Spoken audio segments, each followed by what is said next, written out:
હું પૂછતા Goswami test of ગુજરાતમાં તમારું સ્વાગત કરું છું। આજે આપણે બનાવીશું મરચાંની કાચરી।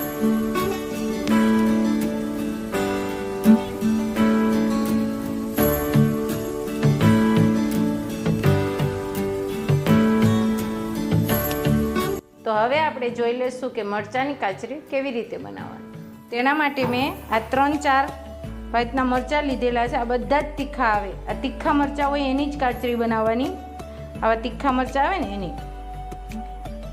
આ મરચાં બહુ તીખા હોય, આ તીખા હોય, આ તીખા હોય, તો તીખા મરચાં હોય ને એની કાચરી સરસ બને।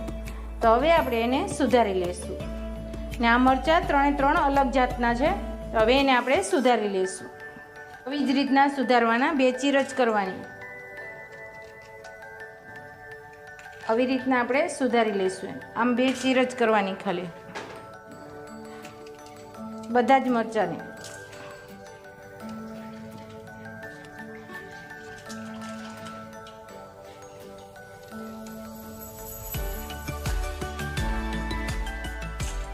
આ તમે મરચાંની કાચરી વરસ માટે બનાવીને રાખી શકો તમે। આપણે પાપડની કેવી રીતના બનાવીને રાખીએ એ જ રીતે આને પણ આપણે 1 વર્ષ માટે રાખીશું। આ શિયાળાની જ બને, શિયાળા પછી નહીં બને। આ બધી કાચરી જે બનાવીએ કાચરી એ બધી જ શિયાળામાં જ બને।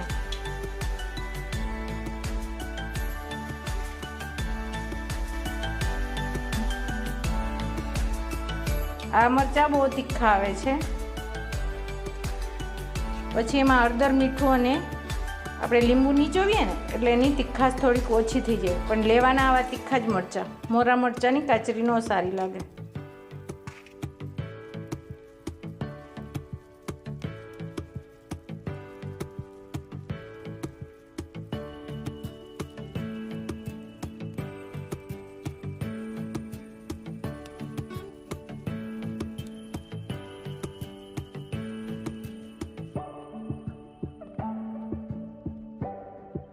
બધા મરચાં આપણા સુધારાઈ ગયા છે ને આને મેં ધોઈને જ લીધેલા છે, ધોવાની કોઈ જરૂર નથી।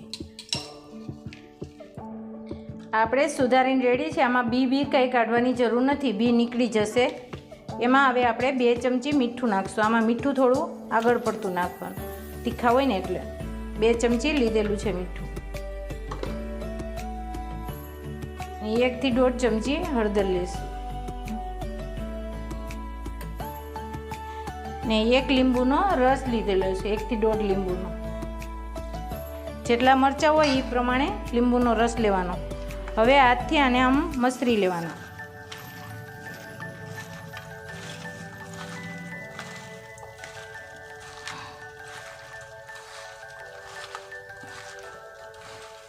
લીંબુ ને હળદર ને બધું બરાબર મિક્સ થઈ જવું જોઈએ, એવી રીતના મિક્સ કરી લેવાના।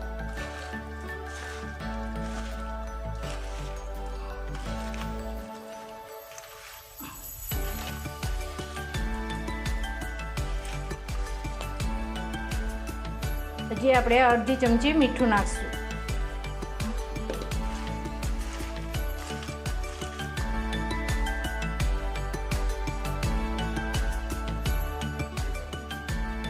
હવે આને આપણે 2 થી 3 કલાક માટે આમાં રહેવા દેશું। વચ્ચે વચ્ચે આવી રીતના હલાવતું જવાનું। આને ઓછામાં ઓછા 3 થી 4 કલાક રહેવા દેશું આપણે।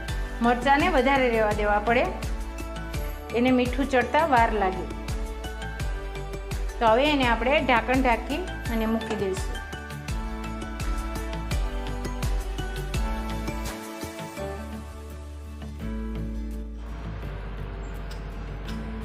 આપણે આવી રીતના પોળા કરી દેવાના અને સૂકવી દેવાના અને 2 દિવસ રહેવા દેશું। 2 દિવસ પછી સુકાઈ જશે।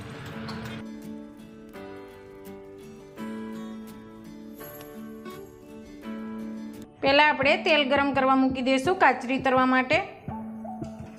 તેલ ગરમ થઈ જશે આપણું હમણાં ને આપણા મરચાં પણ સુકાઈને રેડી છે। આપણો કલર ચેન્જ થઈ જાય ને ત્યાં સુધી સુકાવા દેવાના અને એકદમ કડક થઈ જાય મરચાં આપણા। મેં આમાં હળદર ને મીઠું હળદર નાખેલી છે એટલે મરચાંનો કલર જ આવો છે। તમે હળદર નહીં નાખો તો હાવ જ વ્હાઈટ થઈ જશે। એટલે હળદર મીઠું જરાક નાખીએ ને તો કલર આવો નવો રહે। તો હવે આપણે એને તરી લેશું ને તેલને એકદમ ગરમ થવા દેવાનું. હવે આપણે આ કાચરીને તરી લેશું. મરચાંની નાખીએ ને એટલે તરત આવી રીતના બધી કાચરી ફૂલવા માંડવી જોઈએ. એને હાવ જ બ્રાઉન જેવો થઈ જાય ત્યાં સુધી એને તરાવા દઈશું. મસ્ત કડક થઈ ગઈ છે આપણી કાચરી. જે આમ તરત જ કાઢી લેવાની ને આ ખાવામાં બહુ મસ્ત લાગે છે. મરચાં મસ્ત તરાઈ ગયા છે, એકદમ કડક એને કરવાના મરચાંને. હવે એને આપણે સર્વ કરી લઈશું. તૈયાર છે આપણી મરચાંની કાચરી.